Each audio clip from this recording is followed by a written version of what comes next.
Hello everybody, welcome back to the Jeremy Apiary. So, we are having an interesting September, full of swarms. I was up looking at my chickens, and this is what I found. There was a bee swarm on September 4th, up in the tree right above the coop, and I'm pretty sure it came from Hive 2 because I had seen some swarm cells about a week prior on the frames. They had plenty of space, there weren't any issues, but they just decided to do it.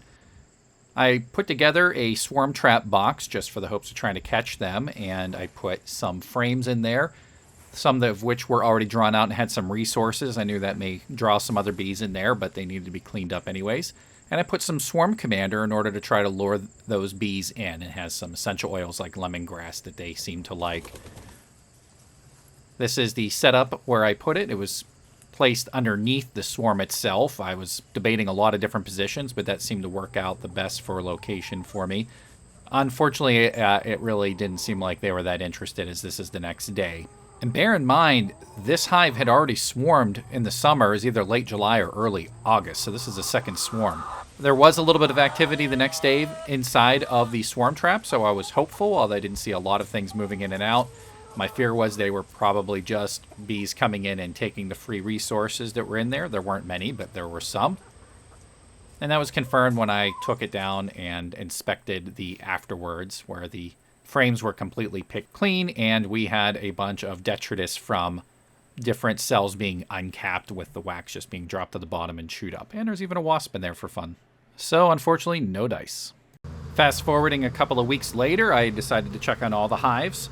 Hive 4, the flow hive, really was not having much in the way of resource being gathered in that medium I put on top.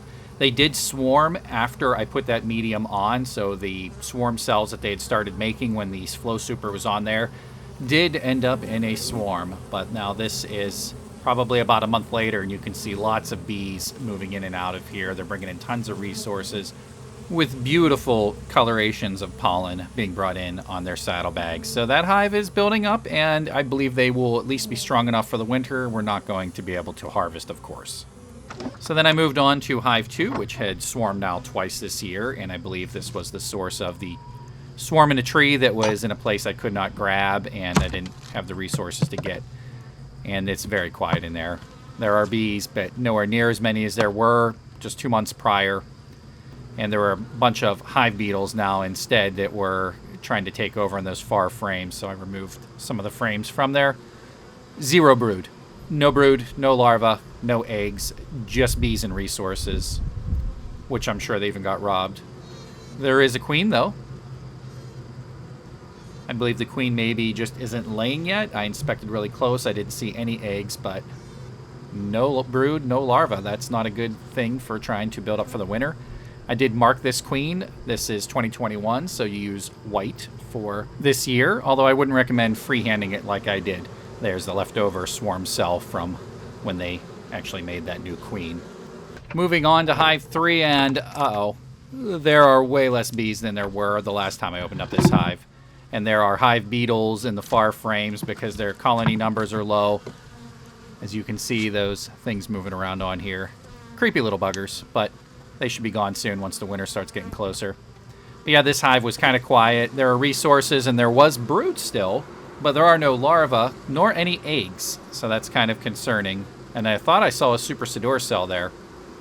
And those are usually ones where if you have a queen that is not laying well, they will make a new queen. But this definitely was a swarmed hive.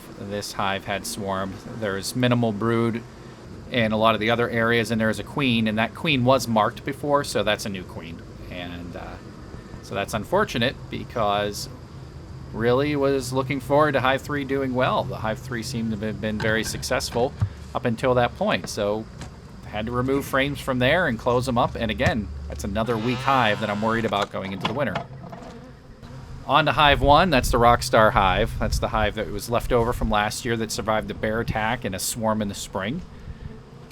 The first frame, and this is a full box at this point, didn't have much on it, but the second frame and then onward had a lot of honey being stored with lots more resources coming in.